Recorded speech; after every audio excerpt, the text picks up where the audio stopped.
نحمده ونصلي على رسوله الكريم أما بعد فأعوذ بالله من الشيطان الرجيم بسم الله الرحمن الرحيم اهدنا الصراط المستقيم صراط الذين أنعمت عليهم غير المغضوب عليهم ولا الضالين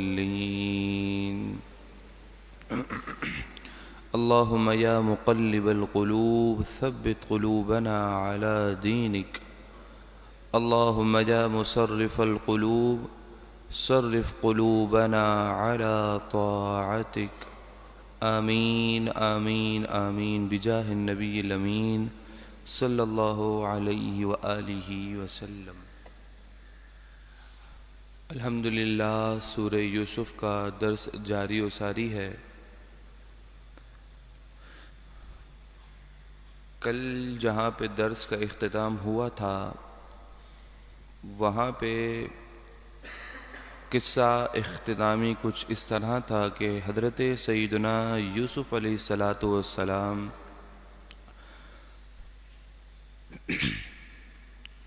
آپ جیل میں منتقل کر دیے گئے تھے، تو اب قصے کا آغاز یہیں سے ہوتا ہے کہ جب حضرت سیدنا یوسف علیہ السلام جیل میں تشریف لے گئے تو وَدَخَلَ مَعَهُ السِّجْنَ فَتَيَانِ،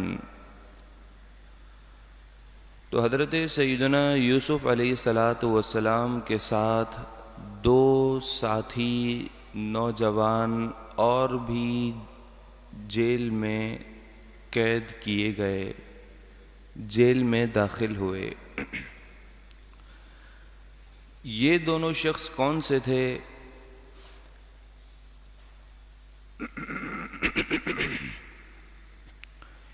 ایک اس حکومت کا جو کچن کے انتظامات ہوتے ہیں ان کا انچارج تھا، اور دوسرا شخص وہ تھا کہ جو بادشاہ کو شراب پلاتا تھا، یعنی ساقی۔ ان دونوں شخص پر یہ الزام عائد تھا کہ ان دونوں نے پلاننگ کر کے بادشاہ وقت کو مارنے کی کوشش کی ہے، چنانچہ اس جرم کی وجہ سے ان دونوں کو قید کر لیا گیا۔ جب یہ دونوں نوجوان جیل میں داخل ہوئے تو انہوں نے ایک خواب دیکھا جس کا تذکرہ کیا جا رہا ہے۔ قال احدهما انی ارانی اعصر خمرا، تو ایک نے کہا کہ میں نے ایک خواب دیکھا ہے کہ میں انگور کو نچوڑ کر اس سے شراب حاصل کر رہا ہوں۔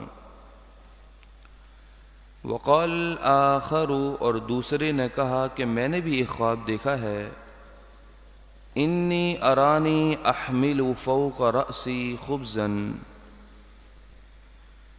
میں نے یہ خواب دیکھا ہے کہ میں اپنے سر کے اوپر روٹی کو اٹھائے گھوم رہا ہوں، میں نے اپنے سر کے اوپر روٹی کو اٹھایا ہوا ہے۔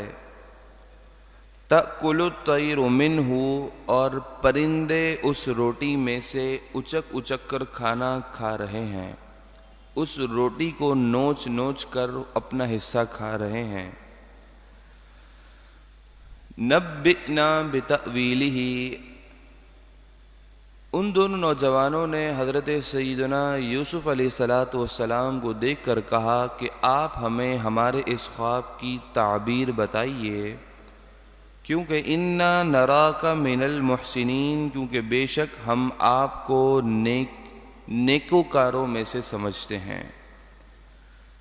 حضرت سیدنا یوسف علیہ السلام نے جیل میں جانے کے بعد بڑی خوب اللہ تبارک و تعالیٰ کی عبادات کی، تقویٰ پرہیزگاری اختیار کی۔ آپ راتوں کو قیام فرماتے اور دن میں روزہ رکھتے تھے۔ جو جیل کے اندر بیمار ہو جاتے آپ ان کی عیادت کے لیے جاتے۔ جس شخص پر جیل کے اندر سختی ہوتی آپ اس کے پاس جا کر اس کو دلی طور پر تسکین دیتے اور اس کی دل جوئی کرتے۔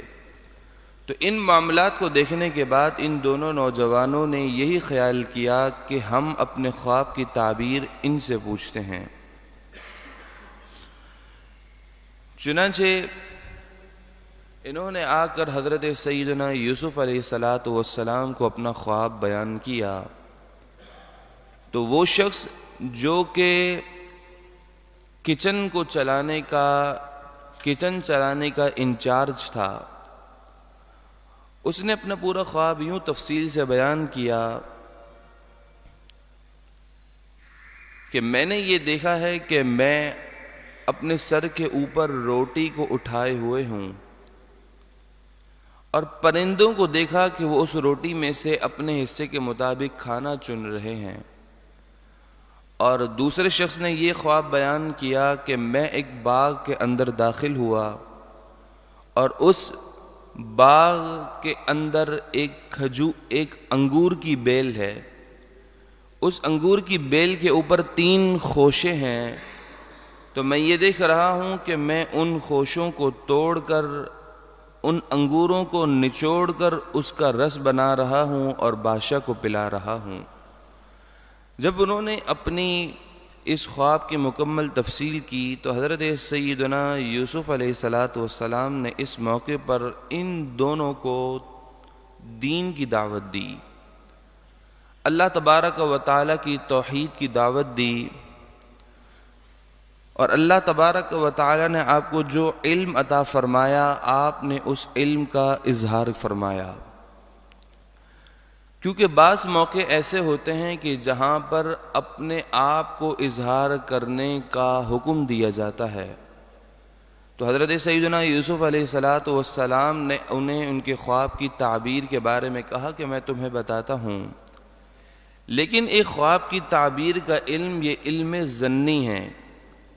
تو آپ حضرت سیدنا یوسف علیہ السلام نے انہیں غیب کی خبروں کے بارے میں بھی بتایا تاکہ انہیں اس بات کا یقین ہو جائے کہ یہ ہستی جس سے ہم اپنے سوال کر رہے ہیں یہ اللہ تبارک و تعالیٰ کی طرف سے کوئی مقبول بندے ہیں، تاکہ ان کی بات میں وزن بن جائے اور وہ جو پیغام انہیں دینا چاہتے ہیں اللہ تبارک و تعالیٰ کی توحید کا، وہ فوراً اسے قبول کر لیں۔ تو حضرت سیدنا یوسف علیہ السلام نے اس طرز کو اختیار فرمایا، اور یہ حضرات انبیاء علیہ السلام کی سنت بھی ہے، سیدنا یوسف علیہ السلام کی سنت بھی ہے کہ جب آپ قید میں تشریف لے گئے تو آپ نے وہاں پر بھی دین کا کام، دعوت دین ضرور دی۔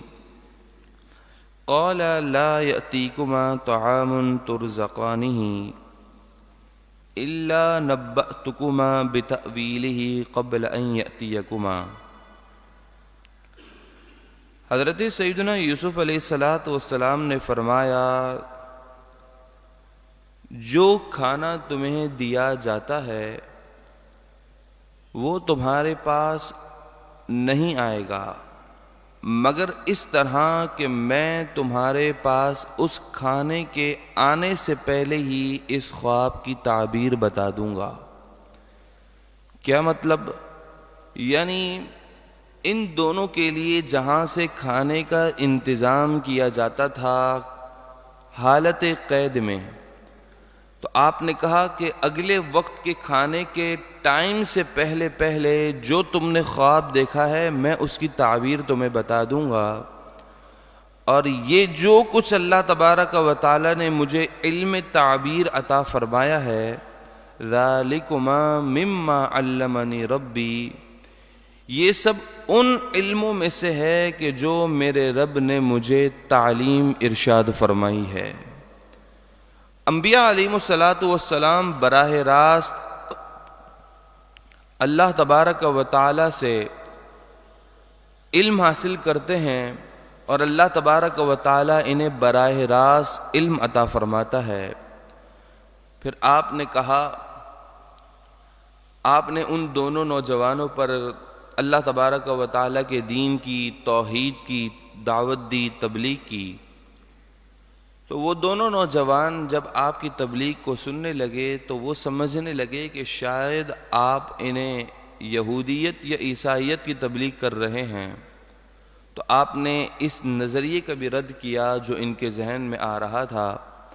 آپ نے کہا انی ترکت ملت قوم لا یؤمنون باللہ، کہ بے شک میں اس قوم کے مذہب کو چھوڑ دیا ہے، ترک کر دیا ہے کہ جو اللہ پر ایمان نہیں لاتے، وَهُمْ بِالْآخِرَةِ هُمْ کافرون، اور وہ آخرت کا انکار کرنے والے ہیں۔ میں نے اس قوم کے مذہب کو چھوڑ دیا ہے، اور میں کس کی اتباع کرتا ہوں؟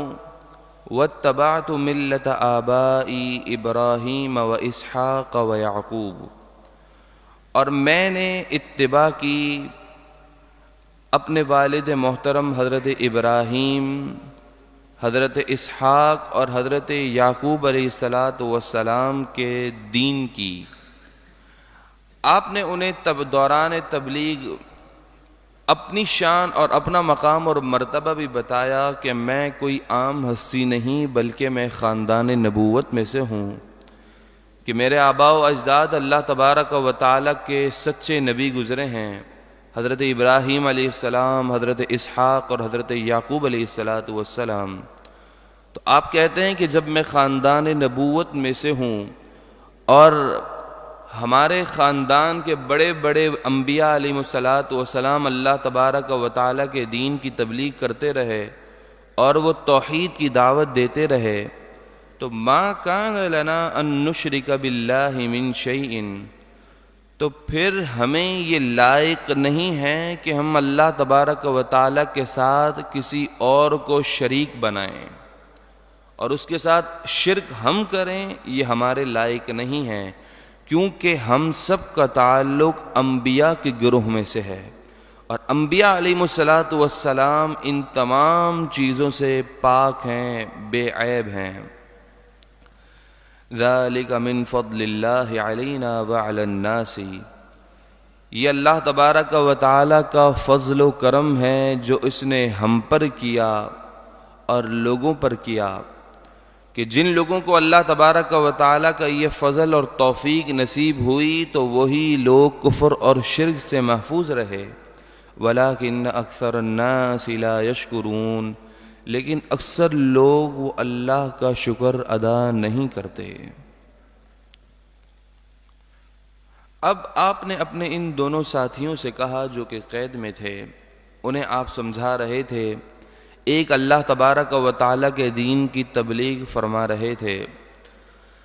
آپ نے کہا یا صاحبی السجن، اے میرے قید خانے کے دونوں ساتھیوں، ذرا بتاؤ تو صحیح، اَأَرْبَابٌ مُتَفَرِّقُونَ خَيْرٌ، کیا مختلف ہاتھوں سے بنے ہوئے مختلف خدا بہتر ہیں، یا ام اللہ الواحد القہار، یا ایک اللہ جو کہ تنہا ہے، واحد ہے، قہار ہے، سب پر غالب ہے، وہ بہتر ہے۔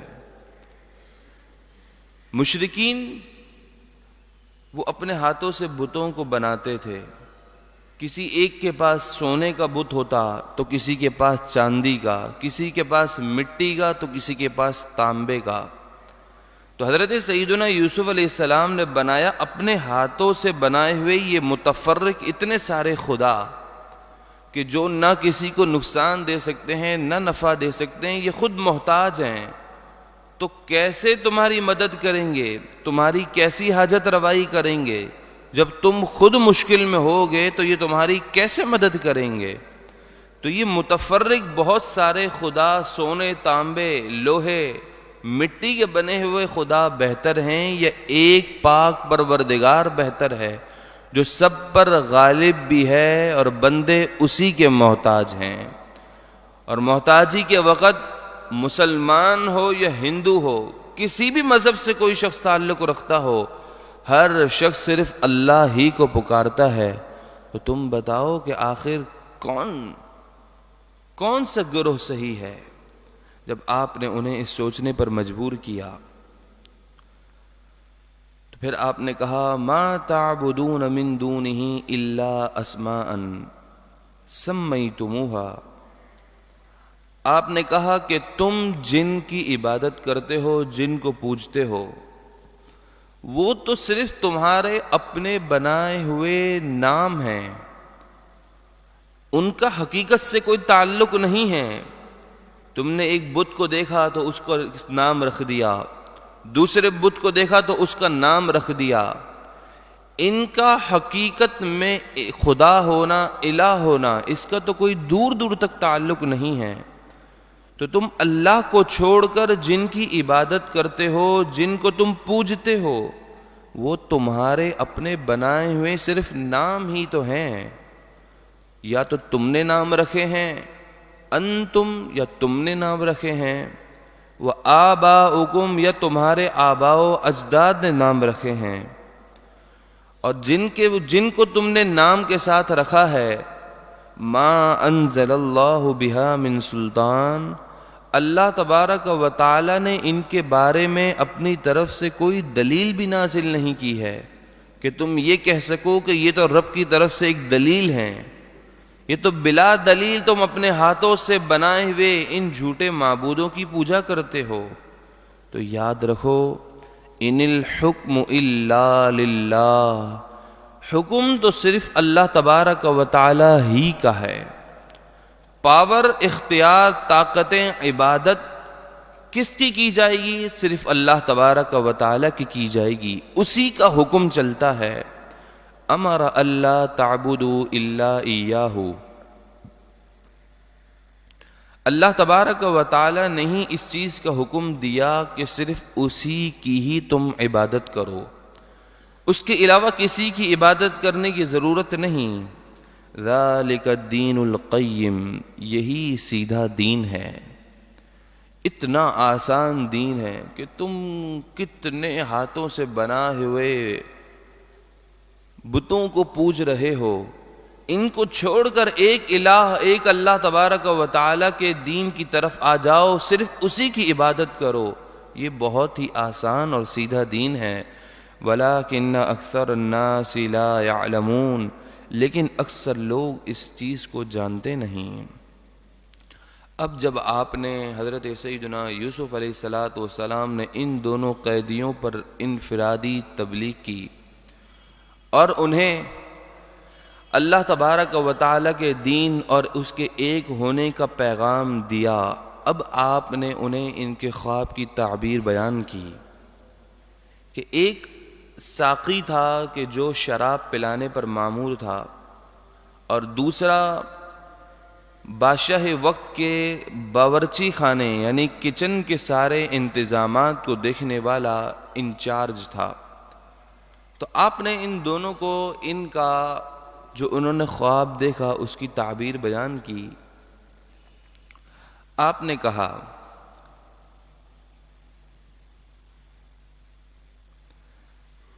اس شخص سے کہ جو یا صاحب السجن، اے میرے قید کے دونوں ساتھیوں، اما احدکما، بہرحال تم دونوں میں سے ایک، کہ جو ساقی ہے، بادشاہ کو جو شراب پلاتا ہے، فیسقی ربہ خمرا، اس کے خواب کی تعبیر تو یہ ہے کہ وہ اپنے بادشاہ کو دوبارہ جا کر شراب پلائے گا۔ اور جو اس نے خواب میں دیکھا تھا کہ ایک باغ میں وہ داخل ہوا اور وہاں ایک انگور کی بیل ہے اور اس کے اوپر 3 انگور کے خوشے لگے ہیں، تو اس سے مراد یہ ہے کہ وہ 3 دن تک صرف قید کی صعوبتیں برداشت کرے گا اور 3 دن کے بعد اس کی رہائی ہو جائے گی۔ تو آپ حضرت سیدنا یوسف علیہ السلام نے اس ساقی کو اس کے خواب کی یہ تعبیر بیان کی کہ تیری رہائی 3 دن کے بعد ہو جائے گی۔ اور جس شخص نے یہ خواب دیکھا تھا کہ وہ روٹی کو اپنے سر کے اوپر اٹھائے ہے اور پرندے اسے کھا رہے ہیں، آپ نے اس کی خواب کی تعبیر یہ بیان کی کہ تجھے سولی دی جائے گی۔ اور تیری موت کا وقت اب قریب ہے۔ وَأَمَّا الْآخَرُ اور بہرحال دوسرا، فَيُصْلَبُ تو اسے سولی دی جائے گی، فَتَأْكُلُ الطَّيْرُ مِنْ رَأْسِهِ تو جو تو نے خواب میں دیکھا تھا کہ پرندے تیرے سر کے اوپر سے روٹی اچک اچک کر کھا رہے ہیں، تو اس سے مراد یہ ہے کہ جب تجھے سولی دے دی جائے گی تو اسی طرح پرندے آ کر تیرے سر کو نوچ کر اپنی غذا بنائیں گے۔ تو فَتَأْكُلُ الطَّيْرُ مِنْ رَأْسِهِ تو پرندے آ کر اس کے سر میں سے اپنا حصہ کھانا کھائیں گے۔ تو اسے سولی دے دی گئی۔ قُضِيَ الْأَمْرُ الَّذِي فِيهِ تَسْتَفْتِيَانِ جس چیز کا تم سوال کرتے تھے اس کے بارے میں فیصلہ اسی طرح ہو چکا ہے جیسا میں نے تمہیں فیصلہ سنایا ہے۔ جب ان دونوں کے بارے میں فیصلہ سنا دیا گیا تو حضرت عبداللہ ابن مسعود رضی اللہ تعالیٰ عنہ روایت کرتے ہیں کہ وہ دونوں نوجوان کہتے ہیں کہ ہم تو آپ سے مذاق کر رہے ہیں، ہم نے تو کوئی ایسا خواب دیکھا ہی نہیں ہے۔ تو اس موقع پر حضرت سیدنا یوسف علیہ السلام نے کہا کہ تم نے نبی کے ساتھ جو کچھ بھی کیا، لیکن نبی کی زبان سے جو نکل چکا ہے ہوگا اسی طرح ہی۔ سرکار دو عالم صلی اللہ تعالی علیہ وسلم نے ارشاد فرمایا کہ اچھا خواب یہ اللہ تبارک و تعالی کی طرف سے ہے، اور اچھا خواب ہمیشہ اسی شخص کو سنانا چاہیے کہ جو اس شخص سے محبت کرتا ہو، اس سے حسد نہ کرتا ہو۔ تو جب اس شخص کو وہ خواب سنائے گا تو یقیناً وہ خوش ہوگا، اور جو وہ خیر کے کلمات کہے گا وہ اس کے حق میں قبول ہو سکتے ہیں۔ اور نبی کریم علیہ السلام نے فرمایا کہ جب تم میں سے کوئی شخص برا خواب دیکھے تو اسے چاہیے کہ وہ الٹے ہاتھ کی طرف 3 مرتبہ منہ کر کے تھتکار دے اور اعوذ باللہ من الشیطان الرجیم پڑھ لے، اور اپنے اس برے خواب کو کسی دوسرے شخص سے شیئر نہ کرے، اسے نہ بتائے، تو اللہ تبارک و تعالی اس خواب کے شر سے اسے محفوظ فرمائے گا۔ تو اس سے معلوم یہ ہوا کہ خواب کی حقیقت ایک حقیقت ہے، خواب ایک واقعتاً ایک حقیقت سے تعلق رکھتے ہیں۔ تو اس بارے میں بہت اہتمام ہونا چاہیے کہ خواب کس کو سنانا چاہیے۔ تو خواب اسی کو ہی سنایا جائے کہ جو بندے سے محبت کرتا ہو اور حسد نہ کرتا ہو، ورنہ حسد کی وجہ سے بعض اوقات اچھا خواب بھی نقصان میں تبدیل ہو جاتا ہے۔ اب جب حضرت سیدنا یوسف علیہ السلام نے ان دونوں شخصوں کے بارے میں جو فیصلہ تھا وہ سنا دیا، اور جیسا آپ نے فیصلہ کیا ویسا ہی ہوا۔ اب جس ساقی کے بارے میں آپ نے یہ فیصلہ کیا تھا کہ 3 دن کے بعد تجھے رہائی مل جائے گی، تو آپ نے اس کی رہائی کے وقت اسے کہا وَقَالَ لِلَّذِي ظَنَّ أَنَّهُ نَاجٍ مِّنْهُ اذْكُرْنِي عِندَ رَبِّكَ حضرت یوسف علیہ السلام نے اس شخص سے کہا جس نے یہ کہا، حضرت یوسف علیہ السلام نے اس شخص کو کہا کہ جسے بادشاہ کی طرف سے نجات مل گئی اور 3 دن کے بعد اس کی رہائی ہوئی، آپ نے اس سے کہا کہ جب تو دوبارہ بادشاہ کے دربار میں پہنچے تو میرا تذکرہ ضرور کرنا، مجھے مت بھول جانا، یہ میرے خواب کی تعبیر کی برکت سے اللہ تجھے رہائی عطا فرما رہا ہے، تو احسان کا بدلہ اتنا ضرور رکھنا کہ جب تو رہا ہونے کے بعد بادشاہ کے دربار میں پہنچے تو میرا تذکرہ ضرور کرنا۔ پھر کیا ہوا؟ فَأَنْسَاهُ الشَّيْطَانُ ذِكْرَ رَبِّهِ اس ساقی کو رہائی ملی اور وہ پھر دوبارہ جا کر اپنی اسی خدمت پر مامور ہو گیا۔ تو اللہ تبارک و تعالی نے کیسا اب انتظام فرمایا کہ جب وہ شخص دوبارہ بادشاہ کی خدمت میں گیا تو شیطان نے اسے اس واقعے کو بھلا دیا. وہ بھول گیا کہ میری رہائی کا سبب کیا بنا تھا، اور حضرت یوسف علیہ السلام نے مجھے کیا کہا تھا کہ میرا تذکرہ کرنا، وہ اس بات کو بھول گیا. جب وہ شخص اس بات کو بھول گیا تو حضرت سیدنا یوسف علیہ السلام فَلَبِثَ فِي السِّجْنِ بِضْعَ سِنِينَ، تو حضرت یوسف علیہ السلام قید میں کئی اور برس اسی طرح جیل میں ٹھہرے رہے.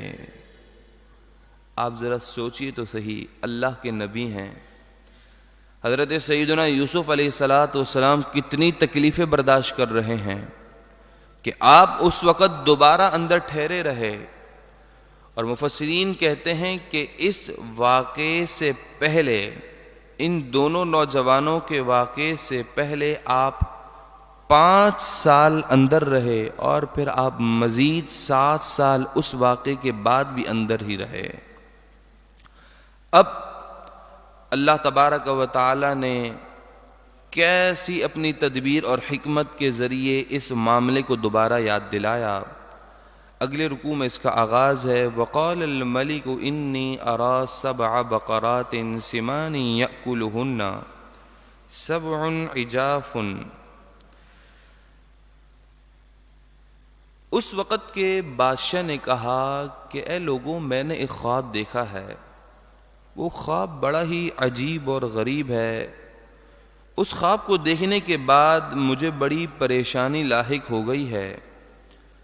وہ خواب یہ ہے کہ میں نے خواب میں دیکھا کہ 7 موٹی گایاں ہیں، فربا، بڑی موٹی تازی گایاں ہیں کہ ان موٹی گایوں کو دبلی پتلی نحیف کمزور گایاں کھا رہی ہیں. بڑا ہی عجیب خواب ہے. ہونا یہ چاہیے تھا کہ خواب میں کہ موٹی گایاں وہ پتلی گایوں کو کھا رہی ہوں، لیکن ریورس ہے، پتلی گایاں وہ موٹی گایوں کو کھا رہی ہیں. اور میں نے دوسرا خواب یہ دیکھا وَسَبْعَ سُنبُلَاتٍ خُضْرٍ وَأُخْرَ يَابِسَاتٍ، اور میں نے دیکھا کہ 7 سرسبز، بہت گرینری، سرسبز و شاداب 7 بالیاں ہیں، اور 7 بالیاں مکمل سوکھی ہوئی ہیں، بالکل وہ خشک ہیں. تو میں نے جب سے یہ خواب دیکھا ہے مجھے سمجھ نہیں آ رہا اور میں بہت پریشان ہوں. تو یا ایھا الملأ، اے میرے درباریوں، افتونی فی رؤیایا، تم مجھے میرے اس خواب کے بارے میں بتاؤ تو صحیح، آخر میں نے کیا دیکھ لیا ہے، میں بہت پریشان ہوں. ان کنتم للرؤیا تعبرون، اگر تم واقعی خواب کی تعبیر بتا سکتے ہو تو بتاؤ. چنانچہ جب اس بادشاہ وقت نے یہ خواب دیکھا تو پورے ملک میں اعلان ہو گیا کہ بڑے بڑے دانشور جو علم رویت رکھتے ہیں، تعبیر کا علم رکھتے ہیں، انہیں بلایا جائے. جادوگروں کو بلایا گیا، کاہنوں کو بلایا گیا، جو ستاروں کا علم رکھتے تھے انہیں بھی بلایا گیا، تاکہ بادشاہ کی الجھن کو دور کیا جائے اور بادشاہ کو اطمینان اور سکون دیا جائے. چنانچہ جب سبوں کو بلا لیا گیا اور بادشاہ نے جب ان کے سامنے اپنا خواب رکھا اور خواب بیان کیا، تو اس خواب کو سننے کے بعد قالوا، وہ سب مل کر کہنے لگے اضغاث احلام، یہ تو بڑا ہی کوئی پریشان کن خواب ہے، اس کا کوئی حقیقت سے تعلق نہیں ہے، یہ تو بس ویسے ہی تم نے خواب دیکھا ہے، اس سے پریشان ہونے کی ضرورت نہیں. وَمَا نَحْنُ بِتَأْوِيلِ الْأَحْلَامِ بِعَالِمِينَ. اور جب انہوں نے اس بادشاہ کے خواب کو سنا تو وہ کہتے ہیں کہ ہم ایسے خواب کی تعبیر کا علم نہیں رکھتے، ہمارے پاس اتنا علم نہیں کہ ہم ایسے ایسے خوابوں کی بھی اب تعبیر بتائیں.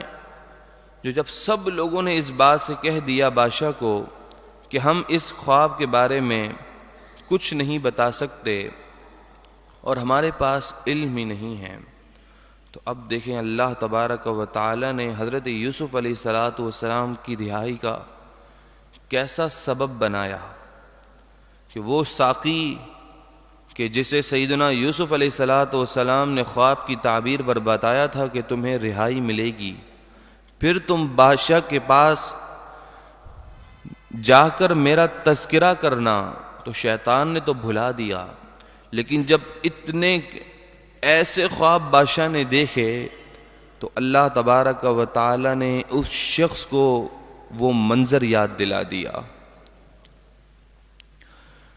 جب سب لوگ خواب کی تعبیر بتانے سے عاجز ہو گئے تو اس شخص کے ذہن میں حضرت یوسف علیہ السلام آ گئے، اور اس نے بادشاہ وقت سے کہا گھبرانے کی ضرورت نہیں ہے، بس تم ایک کام یہ کرو کہ مجھے جیل میں بس بھیج دو،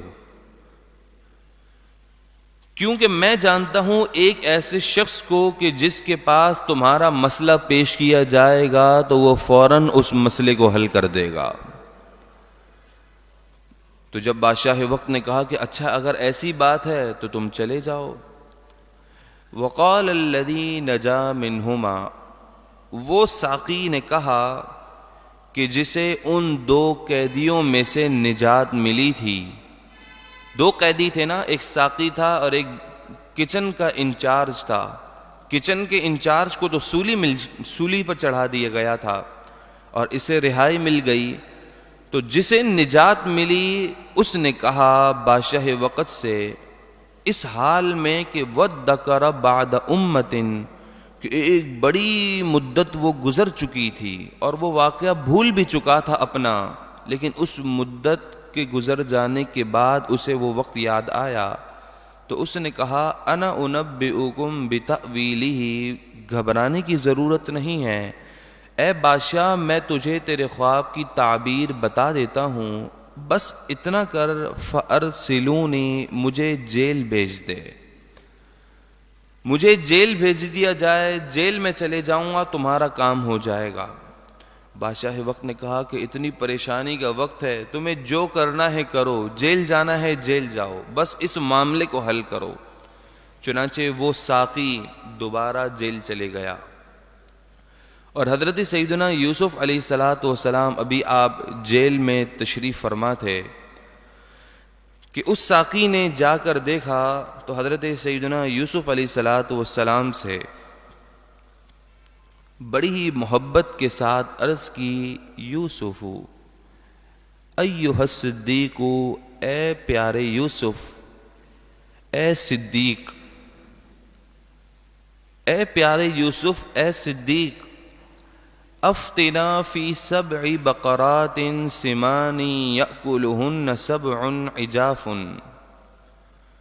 اے یوسف علیہ السلام، بادشاہ وقت نے ایک خواب دیکھا ہے اور مجھے یہ بات معلوم ہے کہ اس خواب کی تعبیر آپ کے علاوہ کوئی نہیں بتا سکتا، تو میں آپ کے پاس آپ کی خدمت میں حاضر ہوا ہوں تاکہ آپ بادشاہ کے اس خواب کی تعبیر بتا کر بادشاہ کو پریشانی سے نجات دلائیں۔ بادشاہ نے یہ خواب دیکھا ہے کہ 7 فربا موٹی گایوں کو پتلی گایاں نحیف کمزور گایاں کھا رہی ہیں، تو یہ بڑا ہی ایک عجیب معاملہ ہے، بادشاہ پریشان ہے، تو آپ اس خواب کی تعبیر بتائیے، اس خواب کی کیا حقیقت ہے، آپ اس کے بارے میں رہنمائی فرمائیں۔ ایک تو بادشاہ نے یہ خواب دیکھا اور دوسرا یہ دیکھا ہے وَسَبْعِ سُنبُلَاتٍ خُضْرٍ، اور 7 سرسبز بالیاں دیکھی ہیں، وَأُخَرَ يَابِسَاتٍ، اور 7 خشک بالیاں دیکھی ہیں، تو آپ اس خواب کی تعبیر بتائیے، کیونکہ جب آپ اس خواب کی تعبیر کو بتائیں گے تو میں بادشاہ کے سامنے اس خواب کی تعبیر کا ذکر کروں گا، تو مجھے امید ہے کہ اب آپ کی رہائی کا یہ خواب کی تعبیر بیان کرنا رہائی کا سبب بن جائے گا، تو آپ مجھے بتائیے لعلی ارجع الی الناس لعلہم یعلمون، تاکہ میں اس خواب کی تعبیر کو سننے کے بعد لوگوں کے پاس جاؤں اور انہیں بتاؤں، تاکہ انہیں اس خواب کے بارے میں معلومات حاصل ہو جائیں۔ جب حضرت سیدنا یوسف علیہ السلام کے پاس اس شخص نے جا کر بادشاہ وقت کا خواب پورا بیان کیا.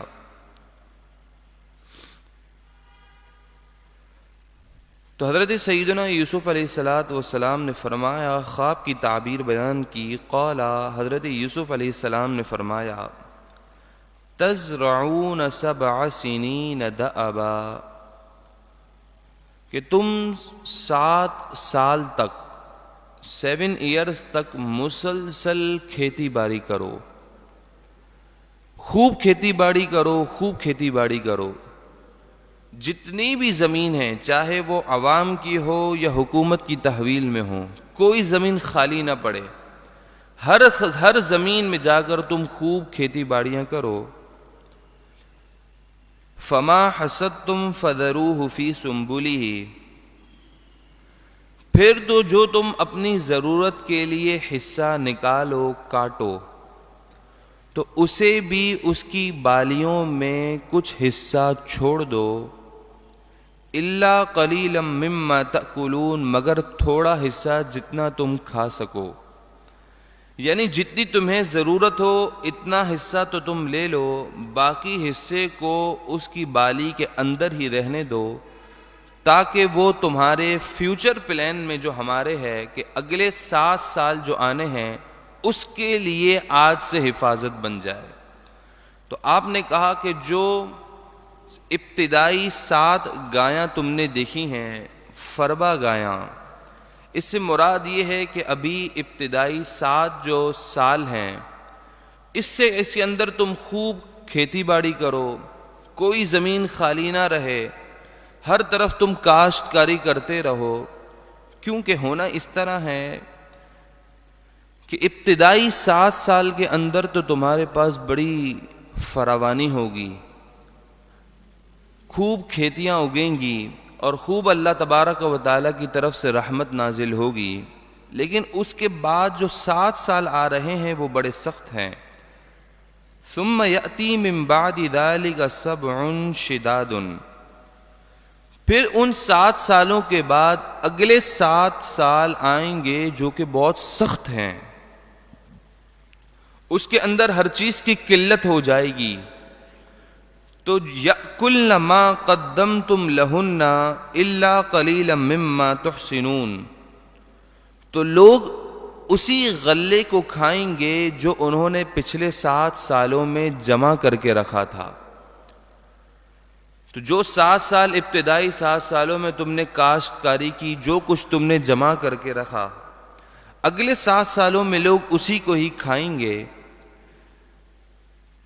ہاں، مگر اب بھی تم نے تھوڑے حصے کو بچا کے رکھنا ہے، اب بھی مکمل طور پر اس کو ختم نہیں کرنا. جتنا تم سے تھوڑا حصہ ہو سکے اسے اپنے پاس محفوظ کر لینا ہے. کیونکہ جو تم اپنے پاس محفوظ کرو گے اس کا کیا ہوگا؟ ثم یأتی من بعد ذلک عام فیہ یغاث الناس وفیہ یعصرون، پھر اس کے بعد 1 سال ایسا آئے گا کہ جس میں جو تم نے بالکل تھوڑا سا بچایا تھا، اللہ تبارک و تعالی اس پر اپنی رحمت سے خوب بارش برسائے گا، اور اس تھوڑے میں اتنی برکت ہو جائے گی اور دوبارہ اتنی کھیتیاں لگیں گی کہ سارا پہلے جیسا ماحول ہو جائے گا. وفیہ یعصرون، اور اس میں تم خوب اناج کو، میووں کو، پھلوں کو نچوڑو گے اور خوب کثرت ہو جائے گی. تو حضرت سیدنا یوسف علیہ السلام نے اس پورے خواب کی اس طرح تعبیر بیان کی کہ جو 7 موٹی گایاں ہیں، اس سے مراد یہ ہے کہ ابتدائی 7 سال بڑے آرام دہ ہیں، فراوانی کے ہیں. تو ان فراوانی کے سالوں کے اندر نیکسٹ 7 سالوں کی فیوچر کی پلاننگ کی جائے اور اتنا غلہ جمع کر لیا جائے، اتنا اناج جمع کر لیا جائے کہ جب اگلے 7 سال سخت آئیں گے، قحط سالی کے آئیں گے، تو بچا ہوا یہ مال ان 7 سالوں میں کام آئے. تو یہاں سے ایک بات معلوم ہوئی کہ مستقبل کی فکر کرتے ہوئے کچھ مال کو جمع کر لینا یہ توکل کے خلاف نہیں ہے. کہ بندہ یہ کہے اور شیطان یہ وسوسہ ڈالے کہ اللہ تبارک و تعالیٰ نے تو رزق کا وعدہ لیا رکھا ہے، تو تم کل کے لیے کیوں جمع کر رہے ہو؟ کل آئے گی تو رب دے دے گا۔ تو دوستوں یہ نظریہ درست نہیں۔ فیوچر پلاننگ ہو، اچھے انتظامات کے ساتھ اپنی فیوچر کے بارے میں بندہ سوچ کر ایک پلاننگ کے تحت کچھ جمع کرے، تو یہ توکل کے خلاف نہیں ہے۔ حضرت سیدنا یوسف علیہ السلام نے بھی آنے والے 7 سالوں کے لیے آج سے پلاننگ کی، تو آپ نے ابتدائی 7 سالوں کے اندر خوب غلہ جمع کیا۔ اور یہاں پر ایک اور چیز کی بھی وضاحت ہے کہ توکل اللہ تبارک و تعالی پر کرنا، اس کا مفہوم یہ ہے کہ انسان اپنے اسباب پورے رکھے، اسباب پورے ہو جانے کے بعد بھروسہ اب پھر اللہ تبارک و تعالی پر کرے۔ اسباب نہ ہونے کے بعد صرف توکل کرنا، یہ توکل کے معنی کے خلاف ہے۔ انسان کسب پورا کرے، پوری کوششیں کرنے کے بعد اپنے رب پر بھروسہ کرے۔ لیکن یہاں پر ایک بات، جیسا فیوچر پلاننگ ہم کرتے ہیں اور آج کل مارکیٹ میں رائج ہے کہ ذخیرہ اندوزی کر لی، ریٹ کو بڑھانے کے لیے بہت بڑا اسٹاک کر لیا، پھر جب دیکھا کہ منڈی کے اندر، مارکیٹ کے اندر اب چیز کی شارٹیج ہے، تو اپنی من مانگی، منہ مانگی قیمتیں خریدار سے وصول کی، تو اسلام اس نظریے کا بڑا سختی سے رد کرتا ہے۔ کہا لوگوں کی ضرورت کے مطابق تم لوگوں سے کھیل رہے ہو، ایسا کرنے کی ضرورت نہیں ہے۔ تو ہولڈ کر لینا، ذخیرہ اندوزی کرنا، بلیک مارکیٹنگ کرنا، اس کی اسلام میں سخت ممانعت ہے۔ اب جب وہ شخص حضرت سیدنا یوسف علیہ السلام سے اس پوری خواب کی تعبیر کو سننے کے بعد بادشاہ وقت کے پاس گیا اور اسے پورا ماجرا بیان کیا کہ جو تم نے خواب دیکھا ہے اس سے مراد یہ ہے، تو بادشاہ بڑا حیران ہوا کہ میرے خواب کی تعبیر ایسی تھی اور ایسے شخص نے بتائی ہے۔ تو بادشاہ وقت نے فوراً آرڈر جاری کیا کہ جس شخص نے اس خواب کی تعبیر تمہیں بتائی ہے، فوراً اسے میرے دربار میں حاضر کیا جائے۔ اب صبر، ظلم، مشکلات، پریشانیوں کے بادل چھٹنے لگے۔ اللہ کے نبی ہو کر قید کی صعوبتیں برداشت کر رہے ہیں۔ اب اللہ تبارک و تعالی نے جتنا ان لوگوں نے ظلم کیا، اس ظلم کے بدلے رب نے اب اجر دینے کا جب وقت آیا تو رہائی کے کیسے اسباب بنائے کہ پہلے بادشاہ وقت کو خواب دکھایا، وہ شخص خواب بھول گیا تو بادشاہ وقت نے خواب دیکھا، پھر دوبارہ حضرت سیدنا یوسف علیہ السلام سے اس خواب کی تعبیر بیان کی گئی، پوچھی گئی۔ تو اب وقال الملک ائتونی بہ، جب بادشاہ نے اس خواب کو سنا، بڑا حیران پریشان ہوا، تو اس نے فوراً کہا کہ ائتونی بہ، تم اس بندے کو میرے پاس لے آؤ، میں اس شخص کی زیارت کرنا چاہتا ہوں کہ یہ شخص کیسا شخص ہے، ایسے خواب کی تعبیر بیان کی۔ بادشاہ وقت آپ کے اس خواب کی تعبیر سے اتنا مرعوب ہو چکا تھا کہ فوراً اس نے یہ آرڈر جاری کیے، فلما جاءہ الرسول،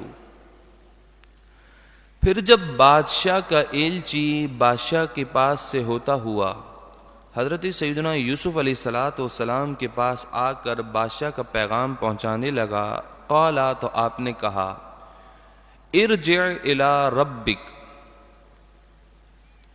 میں اس طرح تو دربار بادشاہ میں نہیں آنے والا۔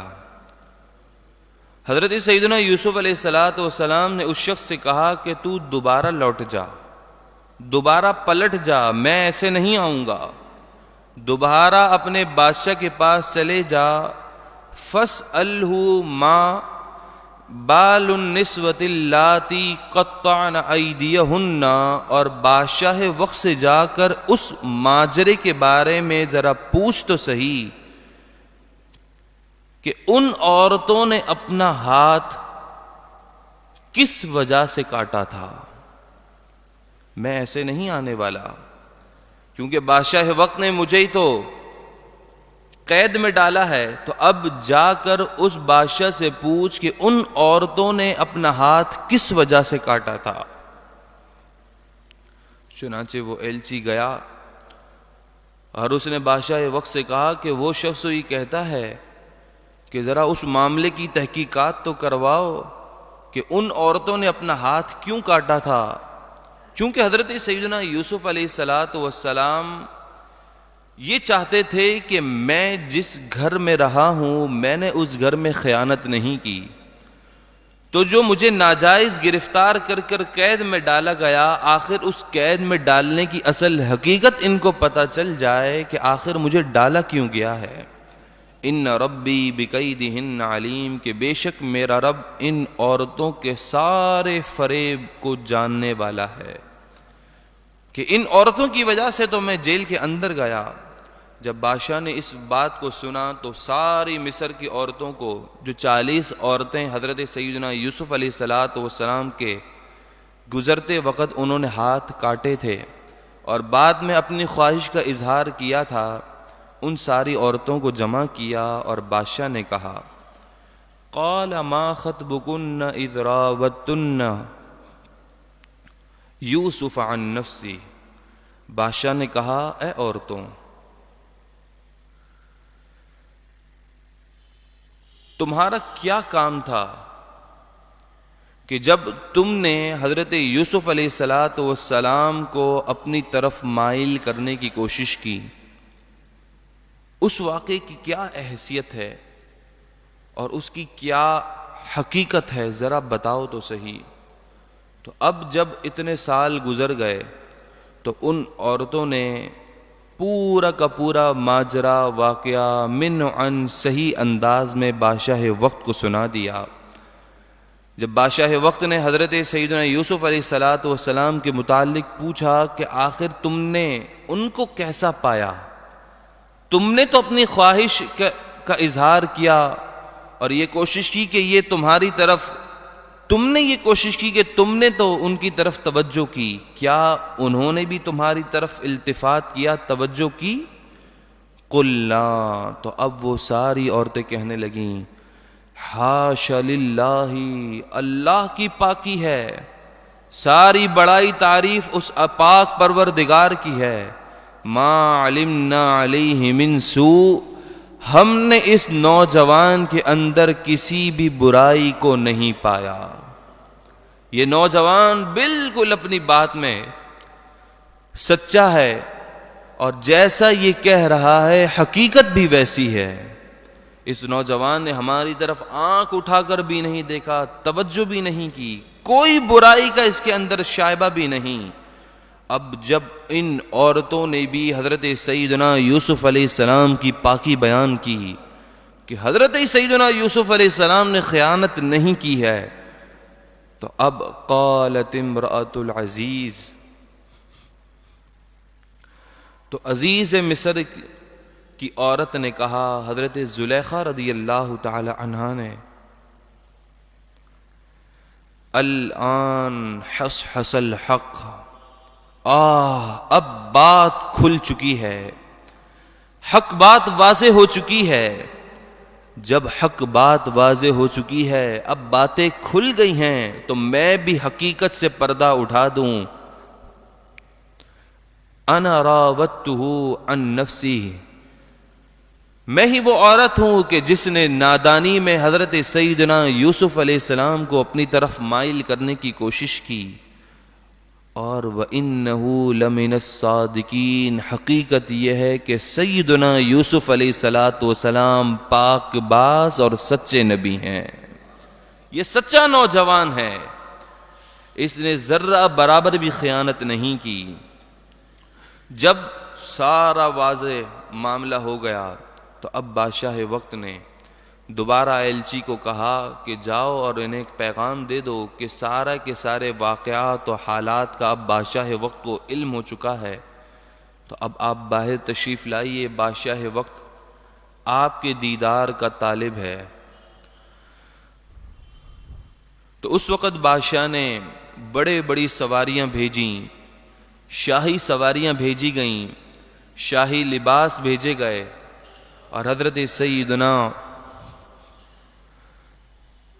یوسف علیہ السلام قید و بند کی صعوبتوں کو برداشت کرنے کے بعد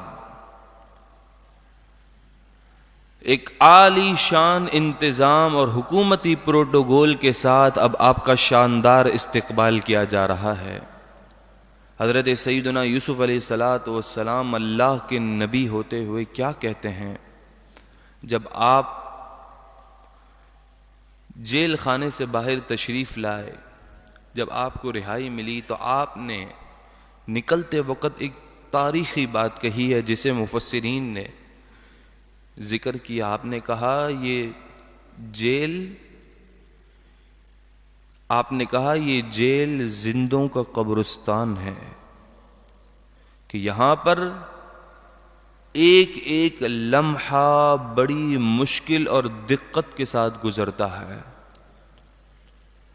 حضرت سیدنا یوسف علیہ السلام ہوں، اللہ کے نبی ہوں، وہ بھی اس جیل کو جیل سمجھتے ہوئے زندوں کو قبرستان کہیں، لیکن کس وجہ سے آپ اندر رہے؟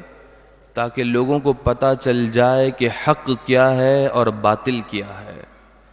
تو اسی طریقہ کار اور اسی سنت کو اس دور میں جس نے صحیح معنوں میں ادا کیا، میرے اور آپ کے امیر محترم حضرت علامہ حافظ سعد حسین رضوی ہیں۔ حضرت سیدنا یوسف علیہ السلام پہلی مرتبہ میں جب قاصد نے کہا کہ آپ کو بادشاہ وقت بلا رہا ہے تو آپ آ سکتے تھے، بادشاہ کا ہی تو پیغام تھا، لیکن آپ نے یہ چاہا کہ حق ابھی بھی مکمل واضح ہونا چاہیے، تو آپ نے ایسا انتظام کیا کہ جس بادشاہ کی حکومت کی تحویل میں آپ کو اندر ڈالا گیا تھا، بالآخر وہی حکم نامہ واپس لیا گیا اور آپ کو دوبارہ رہائی ملی۔ تو یہی معاملہ تو ہمارے امیر محترم کے ساتھ ہوا کہ کتنے کیسز بنائے گئے، کتنی دفعات لگائی گئیں، لیکن اللہ تبارک و تعالی نے اپنے پیارے محبوب علیہ السلام کے دین پر پہرا دینے کی وجہ سے کتنی عظیم الشان کامیابی عطا فرمائی۔ کتنا ظلم ہوا، آخر ظلم ختم ہی ہو جاتا ہے۔ بس بندے کو اللہ تبارک و تعالی اتنی طاقت اور استقامت دے دے کہ وہ اس ظلم کے آگے کھڑا رہے، آخر رب بھی تو دیکھ رہا ہے نا کہ یہ بندہ کس کے لیے کر رہا ہے۔ پھر اس کے بعد ذَلِكَ لِيَعْلَمَ أَنِّي لَمْ أَخُنْهُ بِالْغَيْبِ، حضرت یوسف علیہ السلام نے کہا یہ سب میں نے اس لیے کیوں کیا کہ اپنے لیے کیا؟ نہیں، آپ نے کہا میں نے سب اس لیے کیا کہ لوگوں کو پتہ چل جائے کہ میں جس کا کھاتا ہوں اس کے پیچھے اس کی امانت میں خیانت نہیں کرتا۔ میں نے عزیز مصر کے پیٹھ پیچھے اس کے گھر والی کے ساتھ خیانت نہیں کی، میں نے کوئی دغا بازی نہیں کی۔ وَأَنَّ اللَّهَ لَا يَهْدِي كَيْدَ الْخَائِنِينَ، اور بے شک اللہ خیانت کرنے والوں کے مکر کو کبھی درست نہیں کرتا، وہ کبھی راہ راست پر نہیں آتے، وہ کبھی ہدایت نہیں پاتے۔ جب حضرت سیدنا یوسف علیہ السلام نے، آپ اللہ کے نبی ہیں، جب آپ کی توجہ اس چیز کی طرف ہوئی کہ کہیں اس پورے واقعے اور ماجرے سے میری تعریف اور میری پاک بازی تو بیان ہو گئی، تو کہیں آپ کو یہ محسوس ہوا کہ اس سے میری خوشامد تو نہیں ہو گئی، اور میں اپنے آپ کو کوئی بڑا تو نہیں سمجھنے لگا کہ میرا نفس ایسا ہے کہ جو بے گناہ ہے، اور میں اپنے اس بے گناہ کے نفس پر غرور کروں، تکبر کروں اور گھمنڈ میں آ جاؤں کہ دیکھا میری تو کیا بات ہے، تو آپ نے فوراً ہی عاجزی کا اظہار کرتے ہوئے کہا یہ جو کچھ بھی ہے یہ میرے رب کے فضل سے ہے۔ وما ابرئ نفسی، آپ نے کہا میں اپنے نفس کو بے قصور نہیں کہتا۔ ان النفس لامارۃ بالسوء، کہ ایک نفس ہوتا ہے یعنی ایک جان، یہ نفس امارہ تو انسان کو برائی کا ہی حکم دیتا ہے، یہ تو نفس امارہ انسان کا دشمن ہے، یہ کب انسان کو نیکی کا حکم دے؟ ہاں الا ما رحم ربی، مگر جس پر میرا رب رحم فرمائے، جس پر میرے رب کا کرم اور فضل ہو جائے، وہی اس نفس امارہ کے شر سے محفوظ ہو جاتا ہے۔ تو آپ نے کہا اے میرے پروردگار، بظاہر دکھنے میں تو ایسا ہے کہ میں نے اپنی پاک دامنی خود بتائی، بادشاہ وقت کو خود کہا کہ اس ماجرے کے بارے میں تفتیش کو تو کرو، اس کی اصل پر تو جاؤ، وہ واقعہ کیا تھا۔ تو بظاہر دکھنے میں تو ایسا ہے کہ میں نے اپنی پاک بازی، اپنی تعریف خود کروائی ہے، لیکن اس معاملے سے میں تیری پناہ مانگتا ہوں۔ آپ نے فوراً عاجزی کا اظہار کر دیا، ان ربی غفور الرحیم، بے شک میرا رب خوب گناہوں کو بخشنے والا مہربان ہے۔ وقال الملک اتونی بہ استخلصہ لنفسی، اب بادشاہ وقت نے کہا کہ تم اس بندے حضرت سیدنا یوسف علیہ السلام کو میرے پاس لے آؤ، استخلصہ لنفسی، میں خاص انہیں اپنے لیے کر لوں گا۔ یعنی ان کی حکمت اور دانائی کو دیکھ کر مجھے محسوس ہوتا ہے کہ یہ کسی نہ کسی وقت پر ہمیں حکومتی معاملات میں بہت فائدہ دیں گے، تو میں انہیں اپنے لیے کسی اہم کام کے اوپر اپنا ساتھی بنا لوں گا۔ فلما کلمہ، پھر جب بادشاہ نے حضرت سیدنا یوسف علیہ السلام سے یہ بات کہی تو قال انک الیوم لدینا مکین امین، تو بادشاہ نے کہا بے شک آج کے دن سے اب آپ ہمارے پاس بڑے معزز اور امانت دار ہیں۔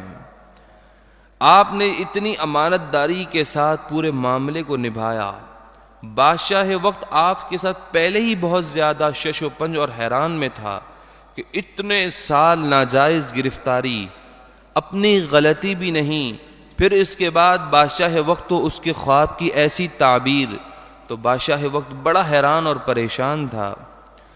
اب جب حضرت سیدنا یوسف علیہ السلام نے اس پورے خواب کی تعبیر بتائی تو بادشاہ وقت نے جب ملاقات کی تو کہا کہ میں چاہتا ہوں کہ میں اس خواب کی تعبیر کو آپ سے دوبارہ سنوں۔ تو حضرت سیدنا یوسف علیہ السلام نے فرمایا خواب کی تعبیر تو تمہیں بعد میں بتاؤں گا، بلکہ جو خواب تم نے دیکھا ہے میں اسے پہلے من و عن بیان کر دیتا ہوں۔ حضرت سیدنا یوسف علیہ السلام نے خواب ایسے بیان کیا کہ بادشاہ اس حیران میں پڑ گیا کہ خواب میں نے دیکھا ہے یا حضرت سیدنا یوسف علیہ السلام نے دیکھا ہے۔ حضرت سیدنا یوسف علیہ السلام نے تفصیل کے ساتھ خواب بیان کیا۔ یہ اللہ تبارک و تعالی نے اپنے بندوں کو جو علم اور اپنے نبیوں کو جو علم عطا فرمایا اس کی ایک جھلک ہے۔ حضرت سیدنا یوسف علیہ السلام نے پورا خواب تفصیل سے بیان کیا، پھر ہر جز کو تفصیل کے ساتھ اس کی تعبیر بیان کی۔ جب پورے خواب کی تفصیل کے ساتھ تعبیر بیان کی تو بادشاہ وقت سوچ میں حیران پریشان کہ یہ سارے معاملات سے کون نمٹے گا، آخر اس پورے معاملات کو دیکھے گا کون کہ 7 سال تک جو کھیتی باڑی کرنی ہے اتنے غلے کا انتظام کریں گے کیسے؟ تو آپ نے کہا پریشان ہونے کی ضرورت نہیں ہے۔ قال اجعلنی علی خزائن الارض، اے بادشاہ وقت گھبراؤ مت کہ ہوگا کیسے، کرنا کیسے ہے۔ آپ نے کہا گھبرانے کی ضرورت نہیں، مجھے وزیر خزانہ بنا دو، میں ایسا ملک کا نظام کر دوں گا کہ تم دیکھتے ہی رہ جاؤ گے۔ حضرت سیدنا یوسف علیہ السلام نے خود یہ عہدہ طلب کیا کہ مجھے تم زمین کے خزانوں کا مالک بنا دو۔ جب بادشاہ وقت نے اس آفر کو، اس بات کو سنا تو فوراً اس بات کو قبول کر لیا، کہا ہاں آپ کو سارے معاملات میں نے حوالے کیے۔ حتیٰ کہ بادشاہ وقت آپ سے اس قدر مرعوب ہو چکا تھا کہ خود بھی وہ بادشاہ ہوتے ہوئے حضرت سیدنا یوسف علیہ السلام کی رائے کے آگے چوں بھی نہیں کرتا تھا۔ جو آپ کہہ دیتے تھے بادشاہ وقت فوراً اس کا آرڈر جاری کر دیتا تھا۔ حضرت سیدنا یوسف علیہ السلام نے ایک معاشی پالیسی ترتیب دی۔ آپ نے کہا کہ اس طرح کرنا چاہیے کہ بڑے بڑے ویئر ہاؤسز پہلے بنا دیے جائیں جہاں پر حکومتی غلہ جمع کیا جائے، بڑی بڑی مارکیٹیں بنائی جائیں کہ جہاں پر حکومت کی طرف سے جتنا بھی غلہ جمع کیا جائے وہاں پر اسٹور کیا جائے گا۔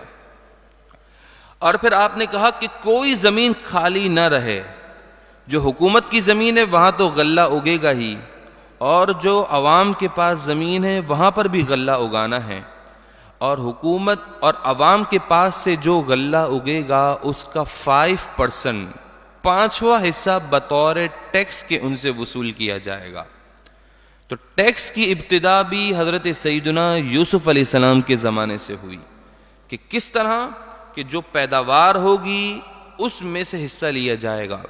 چنانچہ آپ نے معاشی پالیسیاں ترتیب دیں اور آپ نے ہر معاملے کو بڑے ہی احسن انداز کے اندر ترتیب دیا۔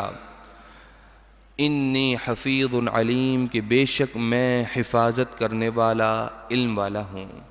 دوستو، یہاں پر ایک بہت بنیادی چیز سمجھنے کی ضرورت ہے، وہ یہ ہے کہ بعض لوگ یہ سمجھتے ہیں کہ دین کا سیاست سے کوئی تعلق ہی نہیں ہے، اور دین کو صرف نماز روزوں کے اندر ہی بند کر دیتے ہیں، اور جب منبر رسول سے سیاست مصطفیٰ علیہ السلام بیان کی جائے تو لوگ کہتے ہیں کہ یہ مولوی سیاسی گفتگو کر رہا ہے۔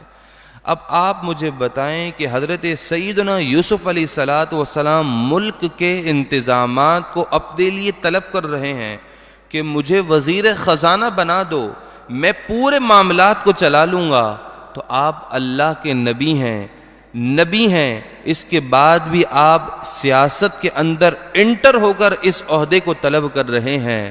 تو معلوم یہی ہوا کہ اگر دین کو سیاست سے جدا کیا جائے تو پھر سیاست کے اندر نقصان ہی ہوتا ہے، جیسا کہ ہم دیکھ رہے ہیں سیاست کے عہدوں پر کن کو فائز ہونا چاہیے۔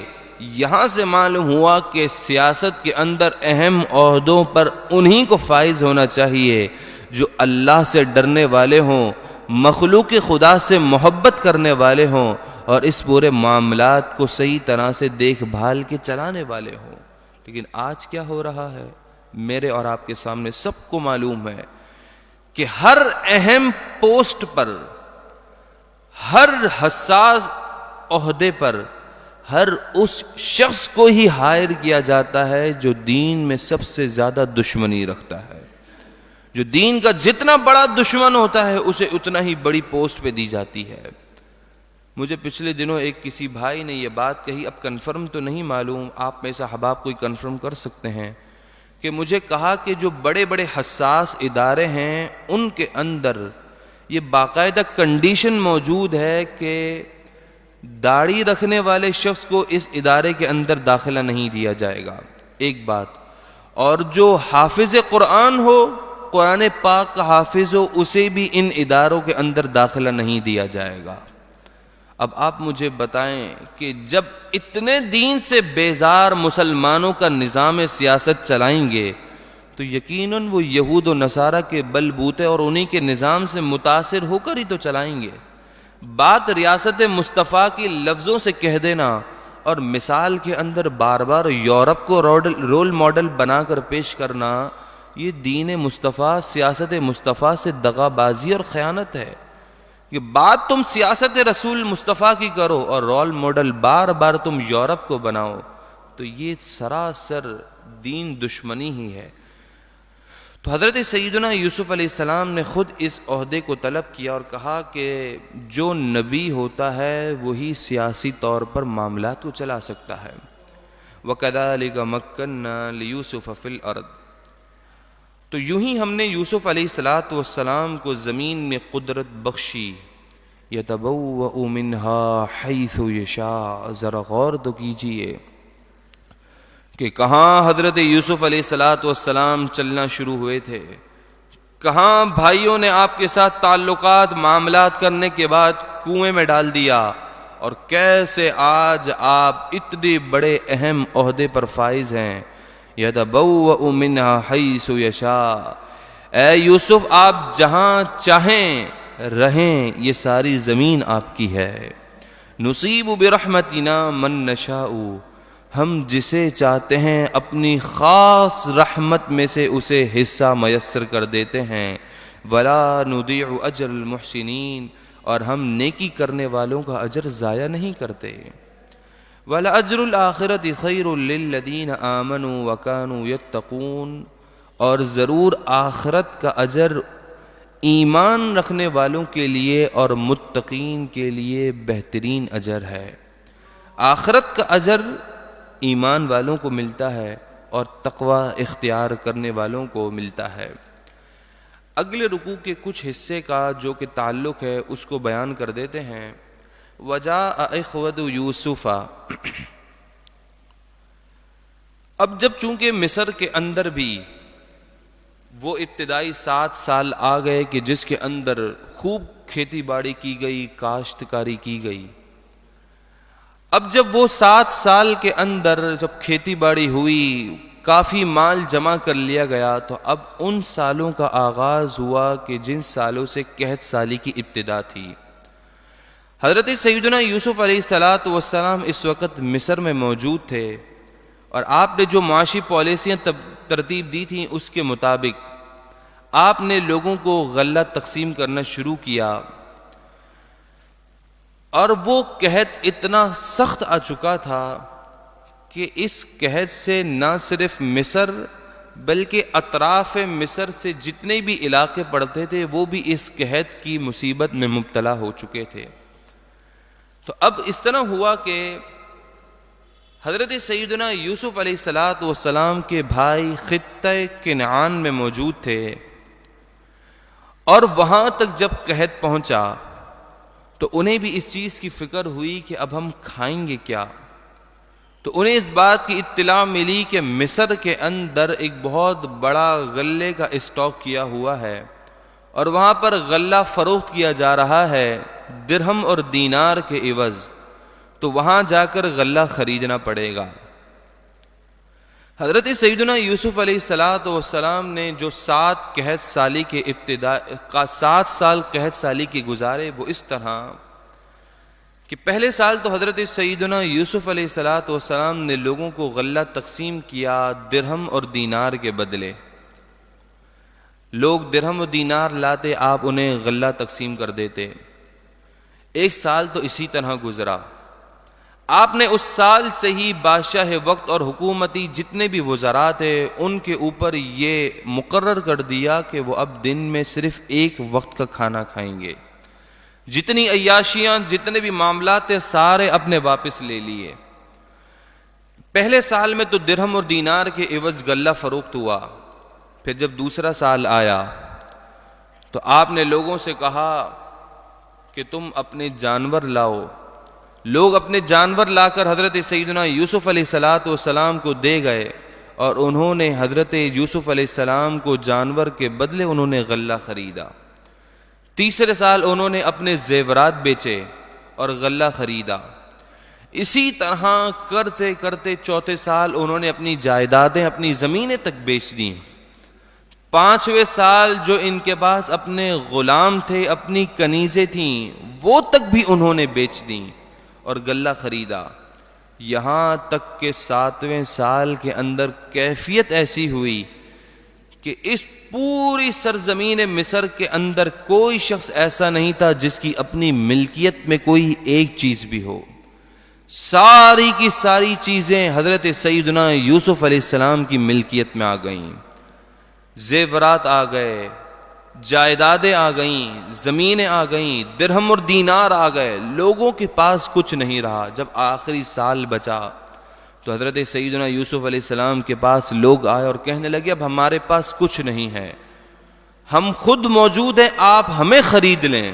تو حضرت سیدنا یوسف علیہ السلام نے انہیں کو خرید کر انہیں غلہ تقسیم کر دیا۔ تو مفسرین کہتے ہیں کہ حضرت سیدنا یوسف علیہ السلام نے یہ سارے معاملات کیے کیوں؟ کہ پوری سرزمین مصر پر آپ کی حکومت، آپ کا قبضہ، سب کچھ آپ کا، حتیٰ کہ کوئی چیز باقی نہ رہی۔ جو لوگ زندہ تھے وہ بھی سیدنا یوسف علیہ السلام کے غلام بن چکے تھے۔ یہ کیا کیوں؟ یہ اس لیے کہ اللہ تبارک و تعالی اپنے نبی کی یہ شان بتانا چاہتا تھا کہ کہیں کوئی یہ نہ کہے کہ یہی وہ یوسف ہیں جو بازار مصر کے اندر حالت غلامی میں لائے گئے اور ان کی بولیاں لگ رہی تھیں۔ تو آج اللہ نے حضرت یوسف کو یہ مقام دیا کہ پورے مصر والے اور پوری سرزمین مصر آج سیدنا یوسف علیہ السلام کے تصرف اور کنٹرول میں آ چکی ہے، اور پورا کا پورا مصر آپ نے آج خریدا ہوا ہے۔ تو کہیں کوئی یہ نہ کہے کہ یہ تو غلام تھا، بلکہ آج یہ سب ان کے غلام بنے ہوئے ہیں۔ تو اللہ تبارک و تعالی نے آپ کو یہ شان عطا فرمائی۔ جب سب کچھ ہو گیا، پورے 7 سال کے اندر لوگوں نے بھی اپنے آپ کو بیچ تک دیا، تو اب جب کچھ نہیں رہا تو آپ نے بادشاہ کو بلا کر کہا، اے بادشاہ دیکھ رہے ہو یہ میرے رب کا مجھ پر کتنا بڑا فضل ہے، کتنا بڑا احسان ہے کہ میں کہاں سے چلا تھا اور کہاں تک پہنچا ہوں۔ تو جب بادشاہ اتنا حیران، پریشان، اتنا مرعوب ہو چکا تھا، تو آپ نے کہا، لوگوں گھبرانے کی ضرورت نہیں، جو میں نے تمہارا مال لیا ہے تمہیں بھی آزاد کرتا ہوں، اور جو مال لیا ہے تمہیں تمہارا مال بھی تمہارے حوالے کر دیتا ہوں۔ پھر آپ نے سب لوگوں کو وہ مال بھی دے دیا، ان کی جائیدادیں بھی دے دیں، زمینیں بھی دے دیں، اور لوگوں کو آزاد کر دیا۔ پھر اس کے بعد اس قحط کا اثر سرزمین کنعان تک پہنچا۔ پھر آپ کے بھائی کیسے حضرت سیدنا یوسف علیہ السلام کے پاس پہنچے، اس پورے واقعے کا تذکرہ انشاءاللہ تبارک و تعالی کل کیا جائے گا، اور کل ہی انشاءاللہ تبارک و تعالی سورہ یوسف کا بھی اس مکمل درس کا اختتام ہو جائے گا۔ آپ تمامی احباب اس پورے سورہ یوسف کو مزید دلچسپی کے سننے کے لیے کل ضرور تشریف لائیں۔ اللہ تبارک و تعالی ہم تمام کا حامی، ناصر اور مددگار ہو۔ ایک مرتبہ سورہ فاتحہ، 3 مرتبہ سورہ اخلاص پڑھ لیں۔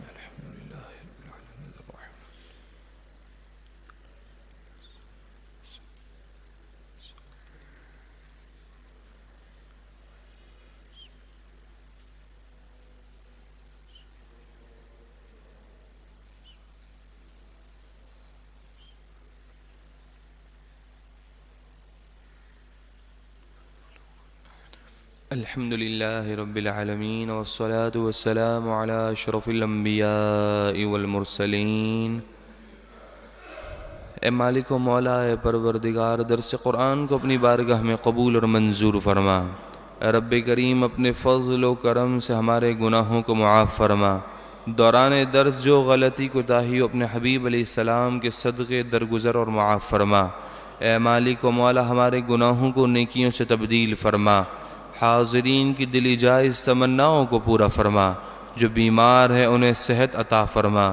جو پریشان حال ہیں ان کی پریشانیوں کو دور فرما۔ جو بے روزگار ہیں انہیں حلال پاکیزہ روزگار نصیب فرما۔ صاحب روزگار کے روزی میں برکت نصیب فرما۔ اے مالک، جو بے اولاد ہیں انہیں اولاد نرینہ نصیب فرما۔ اے مالک و مولا، اے پروردگار، ہم تمام کی حاضری قبول فرما۔ قرآن کریم کا نور اور فہم ہمیں دنیا و آخرت، قبر و حشر میں نصیب فرما۔ تحریک لبیک یا رسول اللہ پاکستان کو ہر آن عروج اور کامیابی عطا فرما۔ ہمارے ادارے نور حمزہ اسلامک کالج کو دن دگنی رات چگنی ترقی عطا فرما۔ پڑھانے والے تمام اساتذہ کرام کو عزتیں، کامیابیاں، دارین کی جزا عطا فرما۔ وصلی اللہ تعالی علی خیر خلقہ محمد وعلی آلہ وصحبہ اجمعین برحمتک یا